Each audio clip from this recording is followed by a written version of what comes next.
അല്ല ജോർജിറ്റ, എന്തുണ്ട് വിശേഷങ്ങളൊക്കെ? ഇങ്ങനെയൊക്കെ പോണു. എങ്ങനെയൊക്കെ അവിടുത്തെ ലൈഫ്, പൂനെ ലൈഫ് ഒക്കെ എങ്ങനെയുണ്ട്? ഭയങ്കര വെറുതെ. എത്ര ദിവസം ലീവ് ഉണ്ട്? ജൂൺ അവസാനം വരെ ഉണ്ടാ? നമ്മുടെ കുഴിക്കാടിശ്ശേരി കേട്ടണ്ടാ? ഇല്ലല്ലോ. എത്ര ദിവസം ലീവ് ഉണ്ടെന്ന് പറഞ്ഞത്? ജൂൺ അവസാനം വരെ ഉണ്ട്. നമുക്കൊരു ട്രിപ്പ് പോയാലോ? എങ്ങോട്ട് പോകും? കുഴിക്കാടിശ്ശേരിക്ക് പോയാലോ? അതെവിടെയാ? അത് നമ്മുടെ കുഴിക്കാടിശ്ശേരി പറഞ്ഞ വിശുദ്ധ മറിയം ത്രേസ്യയുടെ തീർത്ഥാടന കേന്ദ്രം. കേട്ടല്ലേ? കേട്ടല്ലേ? അന്ന് നമുക്കൊന്ന് കണ്ടിട്ട് വരാം. ഒരു യാത്ര പോയാലോ നമുക്ക്? ബായോ.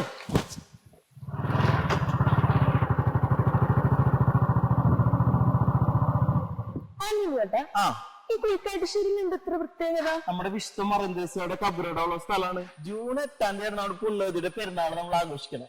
മറിയം ത്രേസ്യമ്മ സ്വർഗത്തിലേക്ക് പറന്നുയർന്ന് 100-ാം വർഷം കൂടിയാണ് നമ്മൾ ആഘോഷിക്കണം. അപ്പൊ നമുക്ക് എന്തായാലും പോകണം ജോർജിറ്റ. മെയ് 30 തിരുനാളിനൊരുക്കമായുള്ള ദീപശിഖ പ്രയാണം വൈകുന്നേരം 5:45 സെബാസ്റ്റ്യൻ പൊഴോലിപ്പറമ്പിൽ പിതാവ് കൊടിയുയർത്തി തിരുനാൾ തിരുക്കർമ്മങ്ങൾക്ക് തുടക്കം കുറിക്കും. മെയ് 30 മുതൽ ജൂൺ 7 വരെ നൊവേന ദിവസങ്ങളാണ്. എല്ലാ ദിവസവും രാവിലെ 10:30 വൈകുന്നേരം 6 മണിക്കും വിശുദ്ധ കുർബാനയും നൊവേനയും ഉണ്ടായിരിക്കും. വൈകുന്നേരം 6 മണിക്കുള്ള വിശുദ്ധ കുർബാനയ്ക്ക് ശേഷം പ്രദക്ഷിണവും നേർച്ച ഭക്ഷണവുമുണ്ട്. മെയ് 30 വേറൊരു പ്രത്യേകത കൂടിയുണ്ട്. അറിയില്ല? നമ്മുടെ അഖില കേരള ദമ്പതി സംഗമം നടക്കുന്ന നമ്മുടെ ഇവിടെ കുഴിക്കാടിശ്ശേരിയിൽ വെച്ചിട്ടാ.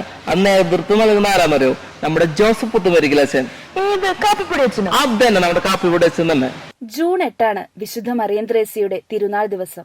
അന്ന് രാവിലെ 9:30 major archbishop Mar Raphael Thattil പിതാവിന്റെ മുഖ്യ കാർമ്മികത്വത്തിൽ 100 വൈദികരുടെ സഹകാർമ്മികത്വത്തിൽ ആഘോഷമായ തിരുനാൾ കുർബാന. ജൂൺ 8 കബറിട ദേവാലയത്തിൽ ഇടമുറിയാത്ത ദിവ്യബലി അർപ്പണമുണ്ട്. പിന്നെ രാവിലെ 8:30 മുതൽ രാത്രി 8 മണി വരെ ഊട്ടുനേർച്ചയുമുണ്ട്.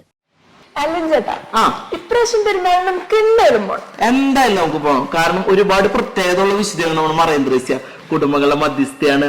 അതുപോലെ തന്നെ നമ്മുടെ ഹോളി ഫാമിലി കോൺഗ്രിഗേഷൻ സ്ഥാപിക കൂടിയാണ്. നമ്മുടെ ഭാരതത്തിലെ ആദ്യത്തെ പഞ്ചക്ഷതയാണ് വിശുദ്ധ മറിയം ത്രേസ്യ. നമുക്ക് എന്തായാലും പോകണം. എന്തായാലും തിരുനാളിന് വരാൻ ഞാൻ എന്തായാലും കട്ട് വെയിറ്റിംഗ് ആണ്. നിങ്ങൾ ഉണ്ടാവില്ലേ?